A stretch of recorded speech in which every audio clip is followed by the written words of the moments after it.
Primeiramente, gostaria de saudar aqui a mesa, né? Professor Fábio, que é aqui do Recôncavo, diretor de uma escola pública, formado aqui pelo FRB. Tivemos a oportunidade de participar de uma mesa sobre escola sem partido aqui no CAU.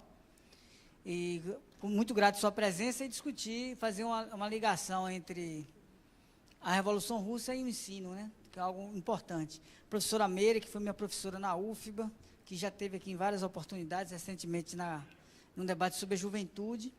E o professor Jorge, acho que é a primeira vez que participa aqui da nossa atividade, é professor de História e professor coordena uma revista que é Olho na História, que discute cinema, história, ciências sociais, que tem tudo a ver com o tipo de trabalho, de produção que nós temos aqui no nosso CAU. Saudar também aos estudantes e todos os monitores que participaram ativamente da realização dessa atividade e ao Nilson aqui pela parceria nessa atividade. Primeiro, dizer o seguinte, o tema da Revolução Russa vai ser um tema bastante discutido no mundo e no Brasil. Agora, a importância de entender a minha exposição sobre a política bolchevique vai ser para dizer como foi organizado, como os bolcheviques conseguiram conquistar o poder político na Rússia, como através dessa política foi possível a Revolução Socialista, mas mais que isso, mais de uma peça do passado, procurar entender como a aplicação de uma política concreta em uma determinada realidade específica levou à vitória da Revolução e como isso pode ser um ensinamento para a gente entender a conjuntura atual no Brasil e no mundo. Não que a gente vai fazer uma transposição simplesmente, mas entender nos dilemas e no processo político que aconteceu na Rússia, como o Partido Bolchevique conseguiu atuar e de que forma aquele tipo de atuação, aquele tipo de política foi vitoriosa. Eu falo isso por quê? Porque na expectativa da comemoração dos 100 anos da Revolução, vai acontecer muitos debates comemorativos no Brasil.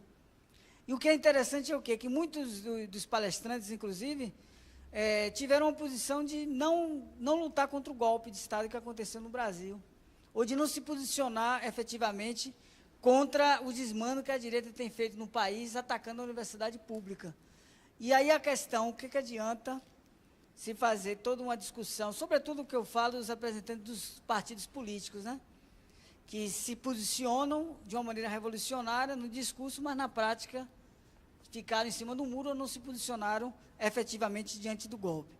Eu falo isso por quê? Porque no caso da evolução do Partido Bolchevique, o primeiro aspecto que a gente tem que entender que o fato de ser um partido marxista é um dado importante para explicar a teoria, o programa desse partido, mas nós temos que entender também o processo da Revolução Russa como um processo, não simplesmente a tomada do Palácio de Inverno, em outubro de 1917, mas entender como um processo político mais amplo.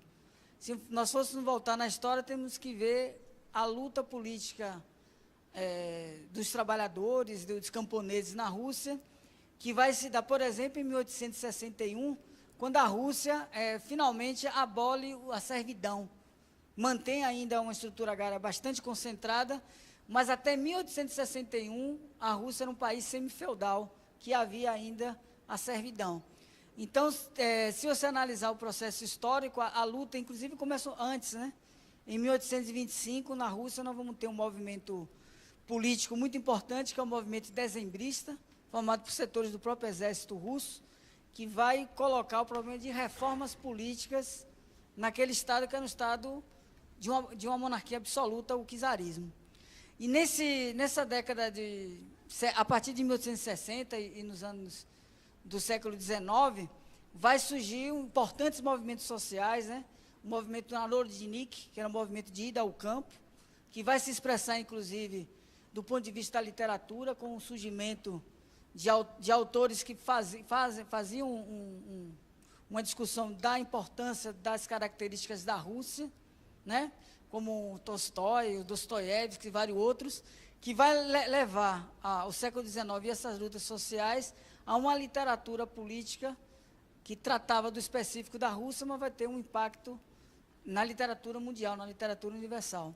Então, a formação de um partido revolucionário na Rússia, do partido bolchevique, ele não se dá simplesmente a partir da luta da Revolução, mas ele é, de uma certa forma, herdeiro desse movimento que surge ainda no século XIX, sendo que é um herdeiro crítico. Um principal dirigente do partido bolchevique, que é Vladimir Lenin, ele vai escrever um livro, aí no final do século XIX, que vai debater sobre o capitalismo na Rússia. Então, ele discute a formação do capitalismo na Rússia, fazendo uma polêmica com os populistas, né, os Narodniks, afirmando que o capitalismo na Rússia não era só uma possibilidade, mas já estava se concretizando de uma forma diferenciada naquela sociedade. E, posteriormente, nós vamos ter uma formulação teórica de um também militante político, né, que é o Leon Trotsky, que vai desenvolver a tese da teoria do desenvolvimento desigual e combinado, como uma possibilidade para a gente poder entender, finalmente, o que é esses países capitalistas de desenvolvimento atrasado. Porque, pela formulação expressa pelo marxismo, né, pelo próprio Marx no manifesto, que os países de desenvolvimento retardatório deveriam acompanhar países como a Inglaterra, a França, de desenvolvimento do capitalismo pleno.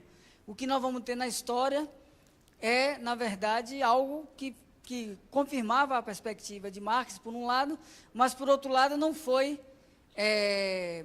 exatamente como foi formulado na teoria originalmente.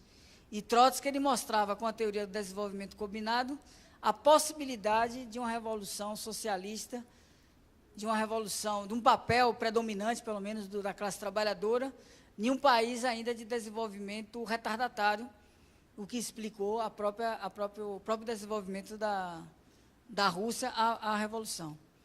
Um aspecto importante é que esse partido bolchevique, ele tem a sua formação em 1903, né, numa polêmica ainda de um grupo muito pequeno de revolucionários russos, onde Lenin escreve, antes dessa polêmica, em 1902, um livro chamado O que Fazer, que colocava a necessidade de ter um partido revolucionário e que esse partido não tem uma política exclusivamente operária, mas que esse partido se colocasse como direção da nação russa, ou seja, reivindicações para os camponeses, para as religiões perseguidas, para todos os setores sociais na luta contra o czarismo. Ele propunha, inclusive, que a política do partido não poderia ser uma política economicista, apenas reduzida à luta econômica. Tinha que ter uma luta de caráter mais geral. Eu falo isso por quê? Porque hoje se tem uma lenda dizendo o seguinte, que a política de Lenin era uma política arcaica e apenas exclusivamente operária. E, na verdade, não é essa. O grande aspecto que está presente nesse livro é a ideia que a classe trabalhadora ela tem que fazer política para enfrentar a política burguesa. E, para fazer política, tinha que se dirigir a todas as camadas sociais na luta contra a opressão. Certo? Esse tipo de debate que Lenin vai apresentar como uma política, o Gramsci vai usar o termo hegemonia. Né? Uma leitura que a gente podemos discutir, qual é a pertinência, tem muitos sentidos para a questão da hegemonia, mas o que Gramsci vai chamar de hegemonia é essa luta, ou seja, a classe trabalhadora, na sua luta pelo poder, ela tem que buscar uma direção política de todos os setores oprimidos. Pois bem, um aspecto fundamental para a gente entender a Revolução de 1917 é entender um outro acontecimento histórico muito marcante, que foi a Revolução de 1905. Em 1905, na Rússia, mais especificamente no dia 15 de janeiro de 1905, tem uma passeata, organizada por setores, inclusive, da igreja, que vai pedir medidas de apoio à população ao czar, e o czar manda fuzilar esses manifestantes.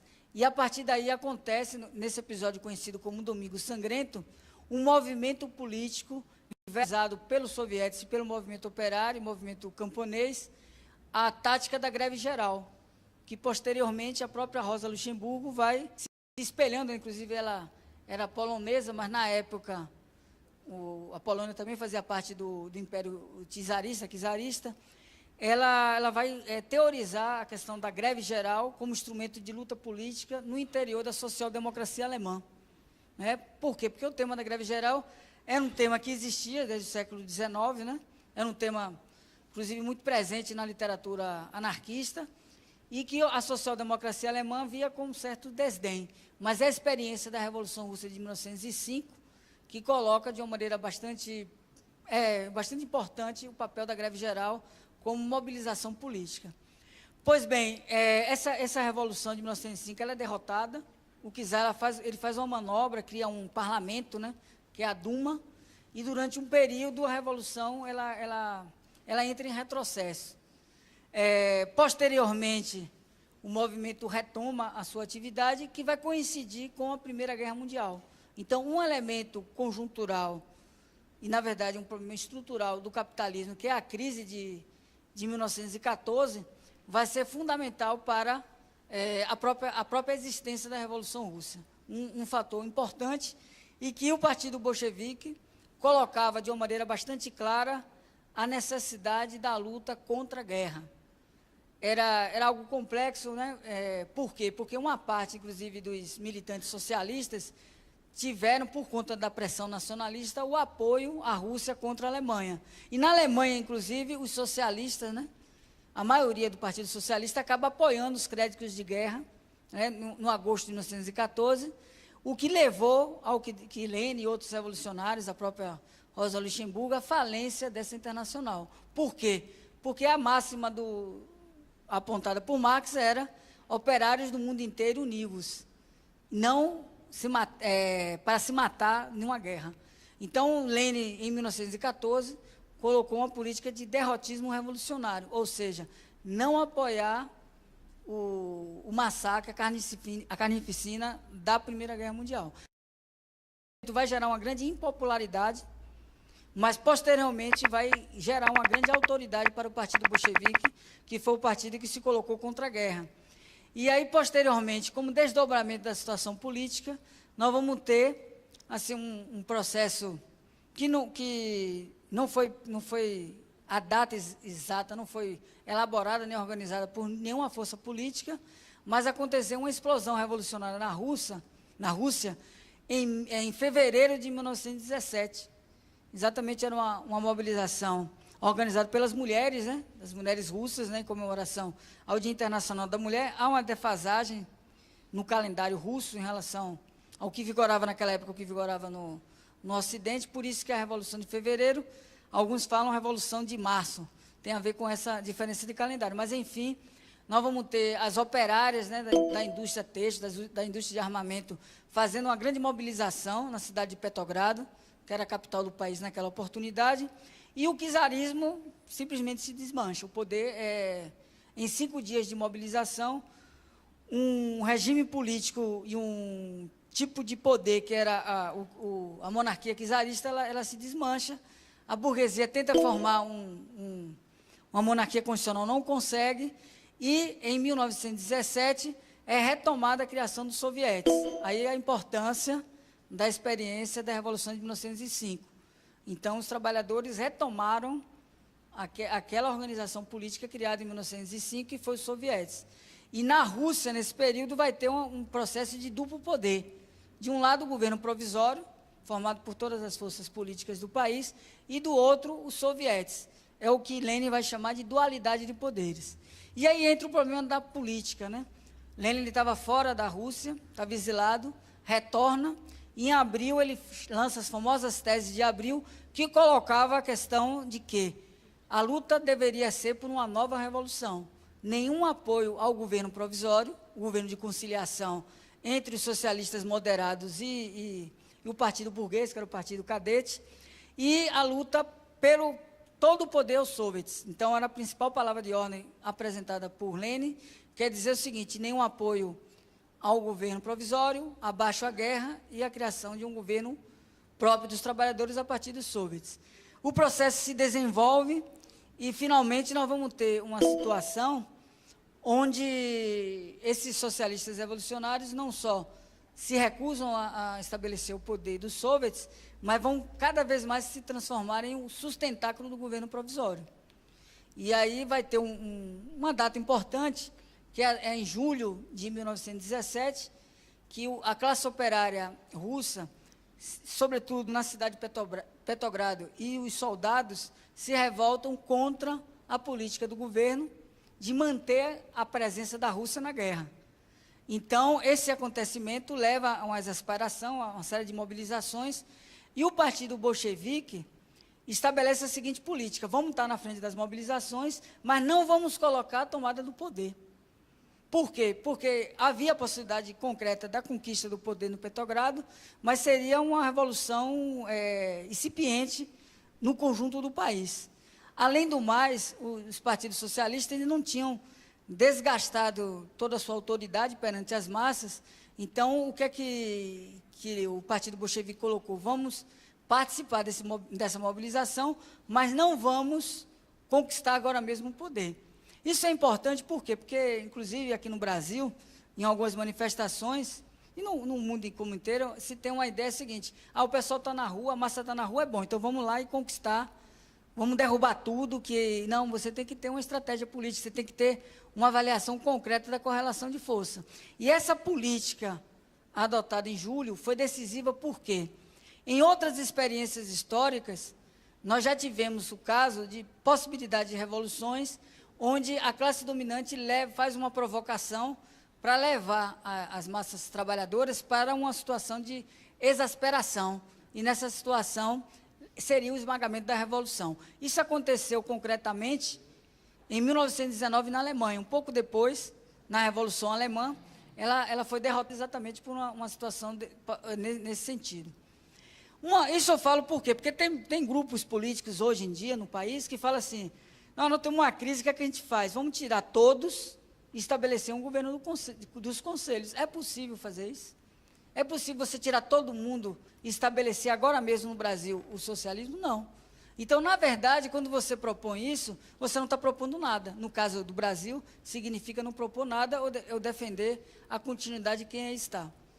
Bem, nessa ocasião, o Partido Bolchevique também coloca, já tinha uma palavra, um conjunto de palavras de ordem que vão unificar a classe trabalhadora, que era paz, pão e terra. Paz por conta de que o país vivia uma guerra, e através da paz você conseguiu o apoio dos soldados. Terra, porque o grande problema da Revolução Socialista na Rússia era exatamente o problema agrário. Ou seja, a Revolução Russa foi, sobretudo, uma revolução camponesa também. E um outro ponto era pão, que dizia respeito ao problema da fome nas cidades, e a unificação dos trabalhadores nas cidades russas, para, unificando trabalhadores, soldados e camponeses, criar um movimento para a conquista do poder. Pois bem, após essa tentativa de mobilização em julho, os principais dirigentes do partido bolchevique são presos, Lenin foge, e aí você tem um processo de perseguição política. Em processo, nesse período, vai criar-se toda uma lenda, uma política de demagogia, de ataque ao partido bolchevique, dizendo que era um partido que recebia o dinheiro do ouro alemão. Né? Então, era como a gente vê no Brasil, né? Vimos na época de Getúlio Vargas e vimos agora, mais recentemente, uma campanha defamatória, né, contra o partido bolchevique e que colocou no refluxo o movimento. Nesse refluxo, a classe dominante preparou um golpe de Estado. Foi o golpe de agosto de 1917, com um general russo chamado Korlinov. E aí houve a tentativa de golpe, e aí se colocou uma coisa muito, muito interessante. Qual deveria ser a política do partido bolchevique? Por quê? Porque você tinha um partido que dirigia, que estava na maioria nessa altura, o dirigente do governo provisório era Kerensky, né, um socialista revolucionário, de um partido chamado Socialista Revolucionário, um partido que tinha reprimido as mobilizações de julho, e ele estava para ser derrubado por um general de ditadura. Ou seja, era um governo que, inclusive, fazia guerra, tinha restabelecido a pena de morte no fronte, tinha prendido boa parte da liderança bolchevique. Qual foi a política do partido bolchevique? Foi, em primeiro lugar, vamos derrotar o principal inimigo, que é o Korlinov. Por quê? Porque se Korlinov vence, ele não vai derrubar só Kerensky, ele vai derrubar todo mundo. Um exemplo histórico desse tipo de coisa vai acontecer na Alemanha com o nazismo. Né? O erro histórico, inclusive, que Trotsky critica no Partido Comunista Alemão, foi o fato de colocar um sinal de igualdade entre a social-democracia e o nazismo. E, na verdade, são dois adversários diferentes. E em 1917, em agosto de 17, tem uma anedota, que na verdade não é uma anedota, que os marinheiros de Kronstadt foram visitar Trotsky, que estava preso nas prisões de Kerensky, e falaram o seguinte: o que é que a gente faz? Vamos aproveitar aqui a mobilização de Kornilov, vamos a gente derrubar também Kerensky? Ele falou: não, vamos botar o rifle no ombro de Kerensky e vamos atirar em Kornilov. Depois nós acertamos as contas com Kerensky. Ou seja, você tem que ter na política uma hierarquia exatamente de quais são os seus inimigos de classe. Então, esse dado em agosto foi fundamental para crescer a autoridade, porque quem derrotou o golpe de Kornilov não foi o governo. Se vocês assistem o filme do Eisenstein, Outubro, tem uma cena interessante, primeiro que ele fala assim, bota uma imagem de dois Napoleões, né? Era o Napoleão Kerensky e o Napoleão Kornilov, os dois queriam o poder. E aí, quando o Kornilov vai em ação à cidade de Petrogrado, os bolcheviques, eles sabotam as vias férreas, fazem uma campanha política no interior do exército, armam toda a cidade, e quando os soldados de Kornilov pensaram que iam fazer como aconteceu na Itália, com Mussolini, vai chegar um passeio para tomar o poder, não. Eles observaram que ia ter um enfrentamento político. E aí, no filme do Eisenstein, você vê assim, onde é que está Kerensky, quando os bolcheviques estão preparando tudo isso? Ele está, como dizer, você está de quatro, né, deitado, assim, com os travesseiros, escondido na cama, ou seja, totalmente desesperado. Quem organizou a defesa foi o partido bolchevique. E aí, no filme, inclusive, tem os traidores, entre aspas, que defendem a cidade. Isso é um fenômeno histórico que nós vamos estar presentes também, na época da Comuna de Paris, né? A classe burguesa prefere entregar a capital aos alemães, né? De que permitir a vitória dos comunardos, né? Então, você tem essa política de entrega da capital. Então, a defesa de Petrogrado vai ser fundamental. Logo em seguida, em setembro, o governo tenta restabelecer a sua autoridade através de um pré-parlamento. Os bolcheviques se negam a participar. Em outubro, já conquistam a direção dos sovietes. E conquistando os sovietes, Lenin do exílio já colocava de uma maneira bastante clara ao Comitê Central que a política agora era a tomada do poder político. E é um problema importante, por quê? Porque os bolcheviques eram acusados de blanquistas, ou seja, queriam fazer uma revolução sem condições. E ele explica de uma maneira bastante clara o seguinte, que na revolução há também um elemento de insurreição. Existe uma coisa que Marx tinha dito, que é a arte da insurreição. A insurreição não responde à revolução. Ou seja, não adianta você sair daí e dizer assim, eu vou tomar o poder lá em Brasília, fazer um piquete, pedir que Temer entre e dizer que agora nós conquistamos o poder. Não é assim. Mas, em um momento concreto, quando você tem um amadurecimento, você precisa necessariamente constituir as condições para a conquista do poder político. Bem, aí não vou me alongar mais, mas o fundamental é que a política do Partido Bolchevique, que foi uma política que a gente foi acompanhando mês a mês, vai ser elemento decisivo na Revolução, ela tem esse significado que eu retratei aqui para vocês, porque é uma política condensada. No ano revolucionário, cada mês equivale a, sei lá, dezenas de anos num período normal. É como nós vimos na crise do ano passado, cada semana, cada dia, você tinha um episódio diferente. E, claro, e no caso brasileiro, numa situação revolucionária. No caso da Rússia, cada dia, cada mês, você vai tendo um processo de aprendizagem. Então, o fundamental a dizer é o seguinte, que a política do Partido Bolchevique foi decisiva, mas é importante sempre ressaltar que a Revolução foi uma atividade da massa trabalhadora, dos camponeses, né, o papel fundamental dos sovietes. Então, não foi simplesmente o partido foi um dos elementos fundamentais da luta, mas foi, sobretudo, a conjuntura, a estrutura social e a atuação política das massas na Revolução. Ok? Obrigado.